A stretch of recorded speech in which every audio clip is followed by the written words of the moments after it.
What an off-season turnaround it's been for the San Francisco 49ers just a few months ago. Fans were holding their breath, scrolling through social media every 5 minutes, anxiously waiting for any kind of reassuring news. The team seemed to be bleeding talent. Key players were heading out the door. The media narrative was swirling, with hot takes about the 49ers losing their competitive edge, and questions started popping up left and right. Would the defense hold up? Could they patch all these holes? And most importantly, was this the beginning of a decline for one of the NFL's most consistent contenders over the past few years? But here we are now, standing on the other side of that storm, and let me tell you, things are looking a whole lot better. Actually, things are looking downright exciting if you ask me, and at the heart of this resurgence, one name keeps coming up over and over again: Robert Saleh. Yes, that Robert Saleh. The same guy who helped build one of the most feared defenses in the NFL just a few years back. The man behind the all-gas, no-breaks mentality that turned the 49ers defense into a unit that offenses genuinely dreaded. Facing, Saleh is back in the building, and his return is already being described by players as the biggest, most meaningful move of the entire offseason. Forget flashy free agency signings, forget trade rumors, and even forget draft day surprises. According to George Kittle, Saleh's return is the real headline here, the underlying story that ties this whole offseason together. Hearing Kittle talk about Saleh, you can feel the energy shift. He didn't hold back his excitement, saying how pumped he is to have his former defensive coordinator back in the building. Kittle highlighted how Saleh knows how to inspire guys, how to command a room, and how to get players ready for battle. And it's not just empty hype. Anyone who watched the Niners' defense under Saleh knows exactly what kind of intensity he brings. The man has a reputation for lighting a fire under his players, making them believe they're the toughest group on the field every single Sunday. And you can bet the locker room feels that too. Kittle talked about how even casual conversations with Saleh quickly turn into moments where you just know this guy is locked in, he's ready to go, ready to lead, ready to bring back that signature for Niners defensive swagger that honestly felt like it was missing at times last season. There's just this feeling that with Saleh back, the defense is going to have a different kind of bite this year. More urgency, more physicality, more of that relentless attacking mindset that defined the team during their best defensive stretches. And let's not forget the ripple effect this move had on the rest of the offseason. Look at how the 49ers approached the draft. Out of their first 5 picks, all 5 were defensive players. 5 straight picks aimed at bolstering a defense that, in their eyes, needed a fresh injection of young talent. That's not a coincidence. That's a direct reflection of Saleh's influence and the kind of football identity this team wants to reclaim. To put it in perspective, the 49ers drafted more defensive players in their first 5 picks than the Minnesota Vikings had total draft picks during that same stretch. Think about that for a second. While other teams were spreading out their selections, the 49ers were laser-focused on one thing: rebuilding their defensive foundation from the inside out. And with Saleh guiding that process, there's a sense of confidence brewing again in San Francisco. Now, of course, bringing Saleh back wasn't exactly a walk in the park. Kittle even joked about how the team had to somehow convince him to return as defensive coordinator, and he wasn't kidding. Saleh was a hot commodity on the coaching market. He had legitimate head coaching opportunities lined up. Teams were calling, interviews were happening, rumors were flying. But in the end, Saleh made the decision to come back to the Bay. And that decision might just end up being the most impactful one of this entire offseason for the 49ers. Kittle made it clear that he hopes Saleh sticks around for more than just one season, but he's also realistic. If Saleh does what everyone expects him to do, if he turns this defense back into a top 3 unit, you better believe other teams are going to come calling again. And this time, Saleh might not wait around. He'll likely choose a head coaching gig that fits him perfectly. But for now, 49ers fans get to enjoy this window of time where Saleh is back in red and gold, barking out commands, crafting game plans, and pushing this defense to rediscover its old identity. And let's be honest, that's exactly what this team needs right now. Last season, there were too many moments where the defense just couldn't get that crucial stop. Too many times where the offense was left hanging because the defense failed to hold up their end.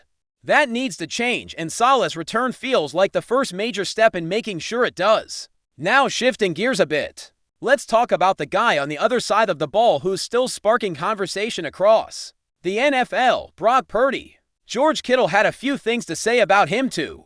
And while some of it echoed what he said before, there were definitely some new gems in there. First off, Kittle addressed the ongoing national narrative that refuses to die, that whole check-down merchant label that's been unfairly thrown at Purdy by certain corners of the media and fan base. Kittle didn't mince words. He pointed out that over the past 2 seasons, Purdy has had the least amount of checkdowns among all starting quarterbacks in the league.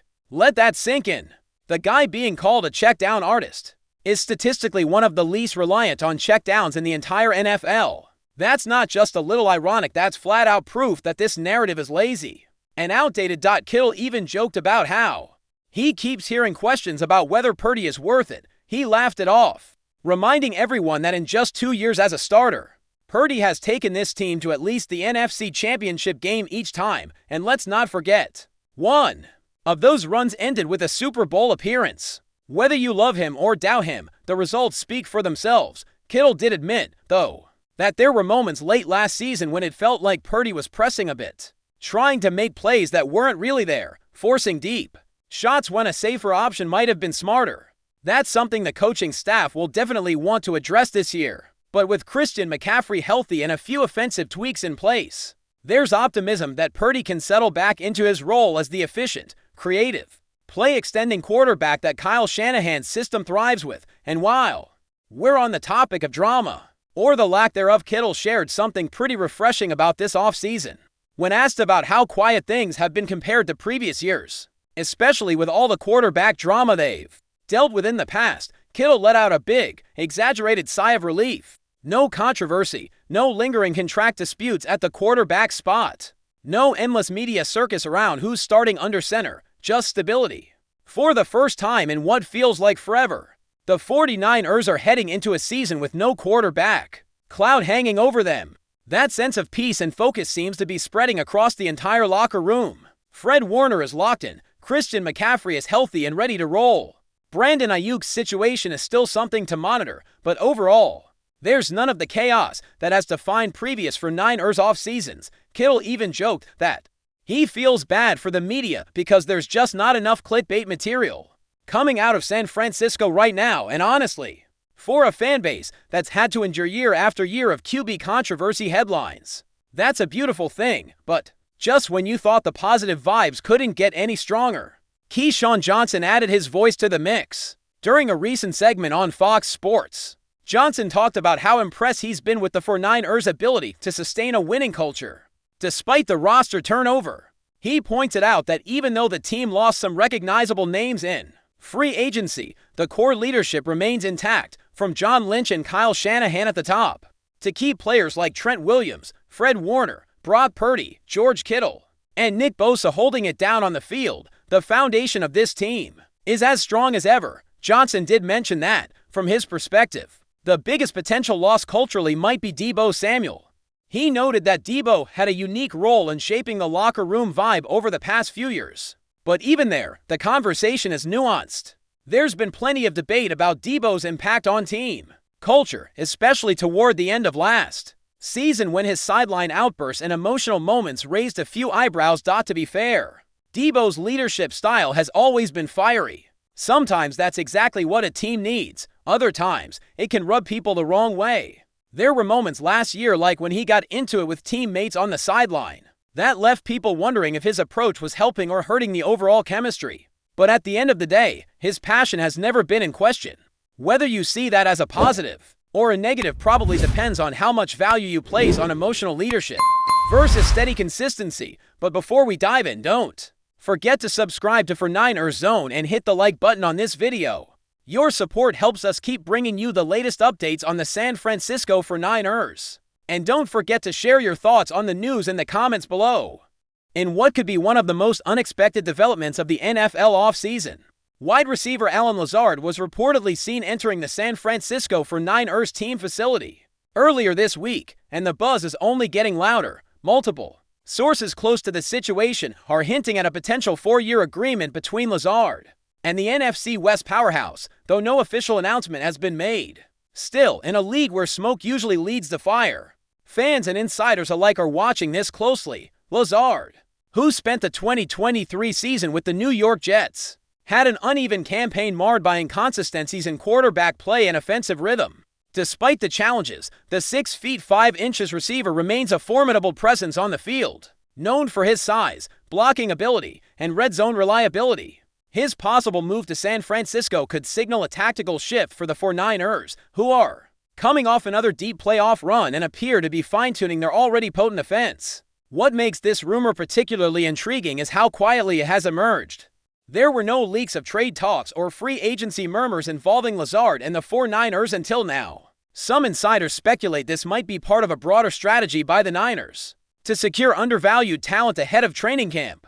Others wonder whether this move, if finalized, could hint at deeper changes to San Francisco's wide receiver depth chart, or perhaps even serve as insurance should a bigger name become unavailable or depart. While neither LAZARD's camp nor the 49ers front office has commented publicly, social media sleuths were quick to notice LAZARD's recent follows of several 49ers players on Instagram. Coincidence? Maybe, but in the modern NFL, these digital breadcrumbs often paint a bigger picture. Whether this deal materializes or not, one thing is certain: the 49ers aren't content standing still. And if Allen Lazard is indeed heading to the Bay, it could be the wild card move that shifts the balance of power in the NFC once again. That's it for this update. If you enjoyed the video and want to keep receiving exclusive news about the San Francisco 49ers, make sure to subscribe to 49ers Zone and give this video a like. We always look forward to hearing your comments and opinions. See you in the next video.